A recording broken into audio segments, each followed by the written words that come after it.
What is going on, Chess YouTube? So in today's video, we're having a look at one of Magnus Carlsen's latest and greatest blitz games. This one is Magnus Carlsen versus Christopher Yoo from this week's Title Tuesday tournament. And here we go. In the game, Magnus opens 1d4, Christopher goes knight f6, then we have c4, e6, knight f3, and d5, the queen's gambit decline. Of course, this is the absolute main line against 1d4 at the highest level. Now here, of course, white has two main options. One is g3 heading for the Catalan opening, and the other one is the old favorite of Magnus, knight to c3, and that is what he plays in this game. So, knight c3, the three knights variation of the QGD, so named after the three knights on c3, f3, and f6. All right, now here, Christopher Yoo, he goes for the old queen's gambit decline move, that is just bishop e7.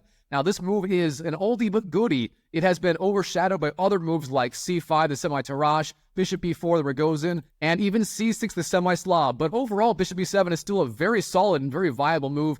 Grandmasters like Jan Nepomniachtchi play it quite a bit as black. All right, now here, white goes for the modern main line. The old move here is bishop g5, and there are a lot of players going c takes d5, heading for a Carlsbad pawn structure, but instead, in this game, Magnus does play bishop f4, and this move is also very, very strong, and it was the favorite of the computer program Alpha Zero, if you guys remember that one. The idea being you want to get your bishop outside the pawn chain, then you go e3, perhaps bishop e2 or d3, short castles and so on, and you do have a very good game with the space advantage on the queen side and your bishop outside the pawn chain.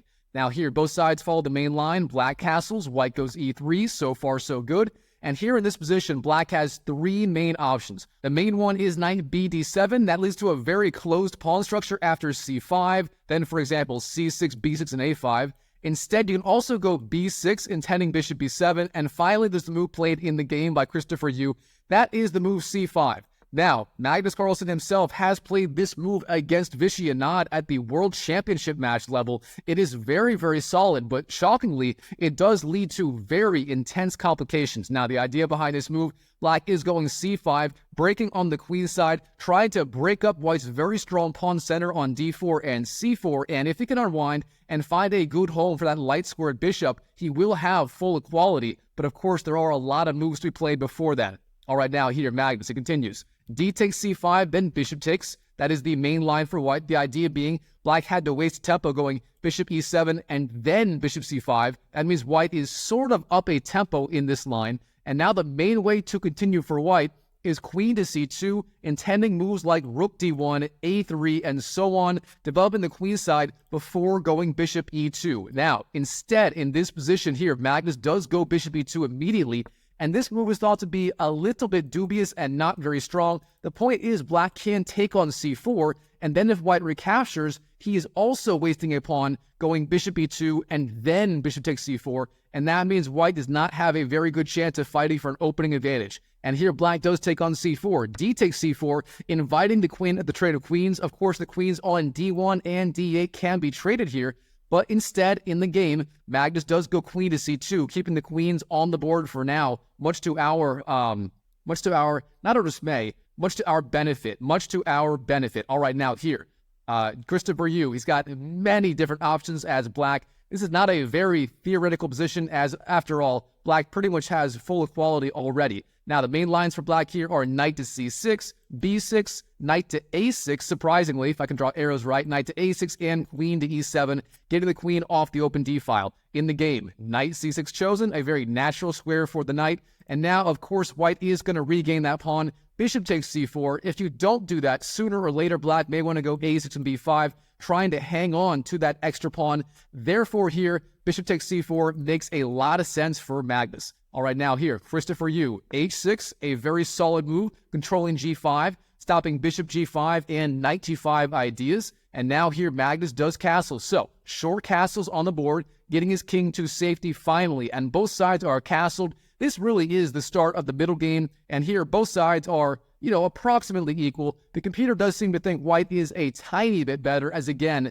his bishop on f4 is outside the pawn chain. Meanwhile, black has that, somewhat bad bishop on c8. It's blocked in by its own pawn chain. If he had his bishop out on, say, f5, then black would be literally completely equal. But as of right now, he still has the single problem of finding a good square for that bishop. All right, now here, white is threatening rook a d1 or rook f d1. With that in mind, black does go queen to e7, getting his queen off the open d-file and out of the way of white's attack with the rook. Now here, white can go either rook f or rook a d1. In the game, rook f d1 chosen, showing he most likely wants to bring his other rook over to the c1 square, and that would be the ideal placement for these two rooks. Now here, Christopher Yoo, he does go bishop d7, a very important move. Perhaps later in the game, the bishop may want to go to c6. That would be an excellent square for that bishop. And beyond that, of course, he is freeing up the way to go rook d8 and rook c8 himself, which would challenge those two rooks on c1 and d1. Of course, the other rook is going to c1 in the near future.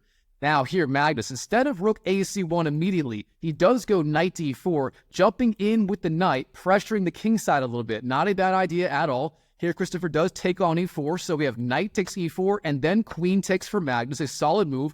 And now here, sure enough, rook a to c8 was played for Christopher Yoo. Now we have a3 controlling b4, stopping knight b4 and bishop b4 ideas, and also setting up the idea of b2 to b4 later in the game. So overall, a3, a very flexible move by the goat. Now we have rook f d8, and here, the best move for white, it turns out, is actually just b4, gaining more space on the queen side immediately. The point being, no matter where the bishop goes, if it goes to d6, you lose a piece too. Bishop takes, and instead, if you go bishop b6, that is the right square for the bishop, then white can actually jump in with his own bishop to d6. That is a very annoying square for that bishop. It would put black under a lot of pressure. Now, instead, in this position, Magnus Carlsen takes a page out of AlphaZero's book, and he actually plays the move h4. Now, if you're a beginner, this is one of those moves where it's like, don't try this at home. This move h4 here is not necessarily that strong. Black may even be a little bit better, and the idea is this move h2 to h4 may be useful later in the game if white does get a kingside attack going. For example, he might be thinking about a knight sacrifice, knight g5 at some point, threatening queen to h7, and so on. But overall, this move is a little bit premature, and if black can defend, the pawn may be a weakness rather than an asset. All right, now here, turns out the strongest way for black to continue is knight to a5, putting pressure on that bishop on c4 immediately. The idea is you are freeing up that c6 square for the bishop. c6 is often the best square for that bishop in these queen's gambit declined lines. And overall, after knight a5, hitting the white bishop, then bishop c6, black would be pretty much equal, if not a little bit better, thanks to white's wasted move h4. Now, here, instead of that, black actually goes bishop e8. Now, if you're a beginner, this move may look a little bit weird, but it is a common idea for black and for white going bishop e1 in these sorts of symmetrical pawn structure queen's gambit positions. The idea being the bishop gets out of the way of the d-file, and overall, besides c6, the bishop doesn't really have a whole lot of good squares yet, so he just brings it back, tucks it away, and it will be able to go into the game later when appropriate. Now, here, in this position, Magnus does trade on d8. Rook takes d8, a perfectly fine move. We have rook takes d8, and then rook to c1, sliding the rook over on the open c-file. Now, of course, there are a lot of threats on the c-file. For example, Magnus here could be threatening, potentially, bishop takes e6, the point being that bishop on c5 would be hanging. For example, if white had a free move, bishop takes e6, then either queen takes or f takes, then you could capture that bishop on c5, and that would be excellent for white. So, overall, that is a sort of a threat for the future, and with that in mind here, Christopher Yoo, he does drop his bishop back. So,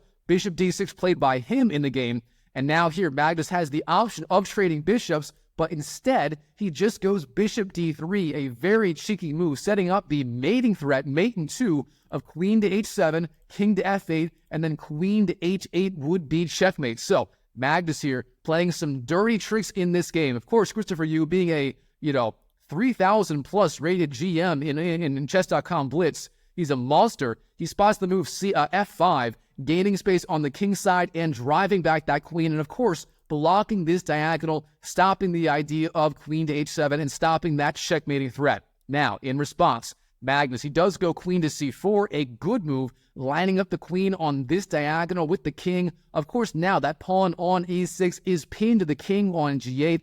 That could be very useful later in this game. All right, here, Christopher, he spots a very good idea. Bishop f7, finally finding a new home for that bishop. So the bishop is now somewhat active here, and beyond that, black has the threat of e5, hitting both the bishop on f4 and, of course, the queen on d3, or sorry, c4 via the discovered attack. That would be very, very dangerous. With that in mind here, Magnus will have to act and act fast. All right, in the game, bishop takes d6 is the move, then queen takes, and then here he simply goes bishop e2, retreating his bishop. Now, very importantly, with that bishop no longer on f4, e5 is no longer very scary as there's nothing to threaten on f4. Therefore, black does go e5, white will have enough time to bring the queen back to safety. All right, now here, black has many different possible moves in this position. For example, the computer finds queen d7, king h7, bishop h5, and even e5 playable in this position. Now, here, Christopher does go e5,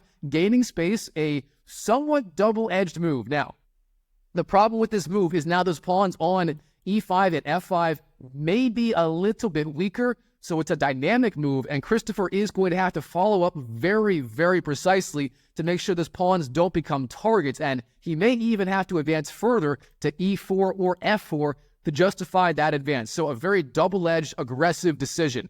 Now here, Magnus, queen b5 is the move, putting pressure on the pawn on e5 and that pawn on b7 immediately. And in response, queen to e7 would be the best move here, but instead, e4 played in the game, pushing that pawn and pressuring the knight on f3. Of course, the knight is going to have to move, but before he does that, Magnus has the intermediate move he could play, just rook d1, putting pressure on the queen. Instead of that, he goes for a very peculiar move, knight to h2, retreating his knight all the way to the edge of the board. The idea being maybe he wants to go knight f1, then g3 or d2, trying to bring it back into the game later. But for now, that knight is going to be very weak, and it also leaves that pawn on h4 relatively weak. So Christopher, if he can follow up correctly, he may have a little bit of an initiative. But again, those pawns on f5 and e4 could be a little bit weak. All right, now here, Christopher, he goes for the attack. He goes f4, launching that pawn down the board. However, this is a little bit premature, and Magnus may be able to capitalize on this. Instead,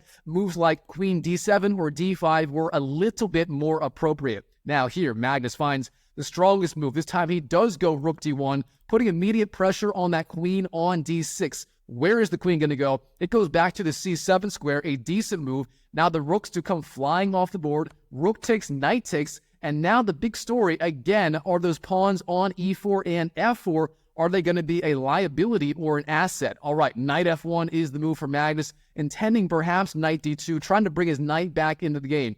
Now we have f takes e3 and knight takes. So the knight rerouting finally via f3 to h2 to f1, then to e3. A good square for the knight. And now, of course, that knight is very effectively blockading that weak pawn on the e4 square. All right, now black. What should he be doing right here? Well, the knight on d8 is the worst placed piece. You do need to bring it back into the game. And it turns out simply knight c6 is the best square for the knight, or the best move, sorry. Instead, though, knight e6 played in the game. And this turns out to be a little bit dubious. And here, Magnus Carlsen, his advantage does increase considerably. All right, Magnus, of course, finds the appropriate follow-up. Bishop c4, applying tremendous pressure on this diagonal here. What is black going to do? He continues a6, putting pressure on that queen. Not a bad move, but again, Magnus will find the strongest response. That is just queen to f5, sliding over with the queen. And now, if this knight on e6 ever moves, white's going to have a lot of pressure potentially on that bishop on the f7 square. All right, knight d4 is the move, jumping down with the knight. Then we have queen takes e4, gobbling up that free pawn. And very importantly, yes, white's bishop on c4 is hanging, but so is the knight on d4. That means white may find himself up a pawn in this position. All right, bishop takes c4, then queen takes, and then bishop to e6. Then we have f3 bolstering the kingside. And sure enough, here Magnus is up an entire pawn in this position. He's going to be sitting pretty. All right, king to f7, then king to f2, and then b5 is the move, gaining space on the queen side. Now we have g4, gaining space is Magnus as well. And now here, very importantly, Christopher Yoo, he's got to find one of several different options to kind of stay in this game. Moves like g5 and a5 are the top engine lines. Instead here, he goes for the move queen to h2. Now, this move looks very active. h2 obviously is a very active square for the queen, But overall, this move is a little bit dubious, if not an outright mistake. And here Magnus just goes knight g2, blocking the attack on the king, and he is doing outstanding. All right, now here, Christopher, king g8 is the move. And another excellent move by Magnus, queen to f4, offering the queen trade. Of course, Magnus here, he wants that endgame where he's up a single pawn. If he gets that, he's going to have tremendous chances here. So, queen to h1 keeps the queens on the board. Again, if you trade those queens, you are as good as done against Magnus being a pawn down in the endgame. I mean, Christopher would be cooked against Magnus. So instead, queen to h1 keeps the queens on the board. Now we have queen to e5, marching up with the queen. It turns out, according to the engine, queen d6 was a little bit stronger, but the reasons are complicated and they are beyond my understanding. So here, instead, bishop c4 is the move for Christopher, activating his bishop, and now, very importantly, threatening ideas like queen to f1 as the bishop does support that square. What is Magnus going to do about it? Well, first he inserts the check, queen to e8, forcing king to h7, and then he flies back with the queen, queen to e1, of course offering the queen trade, and again, if the queens come off the board, Magnus would be cooking. So here, queen to h2 is the move here, the queen's on the board. Then we have b3, a very vicious pawn sacrifice. The point being, if you take that pawn, then there is queen to c3, hitting the bishop. The point being, if you take that pawn, then there is the very, very deadly move, queen to b1, hitting the king on h7 and the bishop. So Magnus here laying a deadly trap, and Christopher Yoo, his spidey senses are tingling. He does not take it. Bishop d5 is the move, being very concerned about his king's safety. Very smart move. All right, now we have queen d1, again pressuring that poor bishop. Bishop f7, it retreats, setting up the idea of bishop to g6 if necessary. That would be a very interesting mini fortress. All right, Magnus, queen d4, marches up with the queen, and very importantly, again, everything on the king side is defended. Magnus has sort of a mini fortress of his own here. All right, king g8 is the move. Then we have b4, locking down the queen side, bishop c4, a4, queen to h1, and then here, the last move of the game is going to be a5, and in this position, Christopher Yoo resigns on the spot to Magnus Carlsen. I guess he is just concerned about being in time trouble, because here, he simply resigns to Magnus. Wow, what a game between Magnus Carlsen and Christopher Yoo from this week's Title Tuesday tournament. All right, guys, what do you think of today's game? Drop me a comment down below. I would love to hear from you guys. And, smash that YouTube like button for me if you can. It helps me out a ton with reaching a lot more people. So I really appreciate you guys doing that. And while you're at it, check out this video right here, where I cover one of the latest games between Magnus Carlsen and Hans Niemann. If you want to see some Magnus versus Hans action, check that video out. And I'll see you in the next video.